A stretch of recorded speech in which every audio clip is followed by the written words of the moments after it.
there were good times and bad times on the submarines. Some of the patrols were quite hectic. I was on a Super T class submarine called Turpin during the Cold War.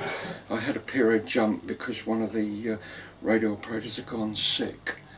And we went down the boat on a Monday morning not knowing where we were going. And there's sophisticated camera on the attack periscope, and they're fitting strongbacks up underneath the escape hatches, because if we're depth charged, they're the weakest part of the pressure holder blow. So we got an idea.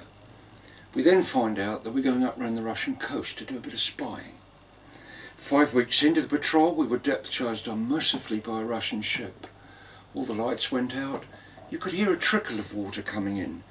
We went deep into what we call silent running, where we switch everything off. We don't even speak. If you drop a spoon, they can pick you up on the surface. And we stayed there for 10 hours, just waiting. But thank God, we got away. And the next time we surfaced in international waters, the captain said, if anybody asks you what happened on this patrol, tell them we came up underneath the Norwegian merchant ship. Now, on the lighter side, of course, there was a few ditties in the submarine service. This one carried throughout the service.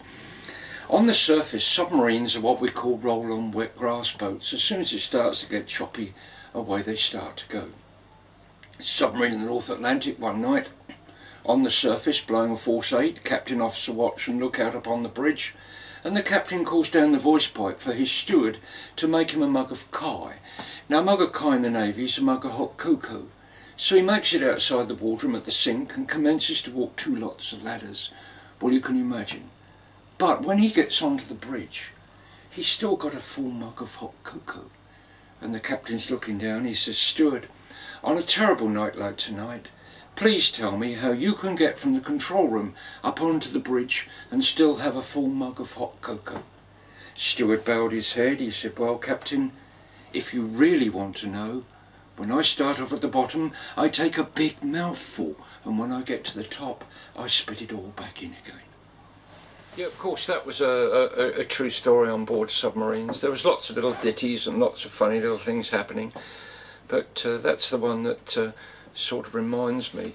The other one was, I was on a submarine called Narwhal, one of the Porpoise class submarines, and we're in New London, Connecticut, in the Northwest Submarine Base, having a rest period.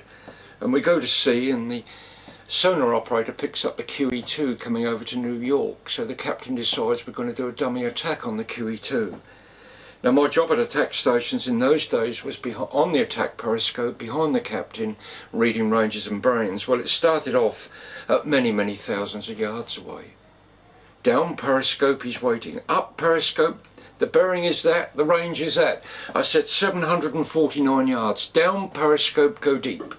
And as we're going down, so the QE2 comes over the top.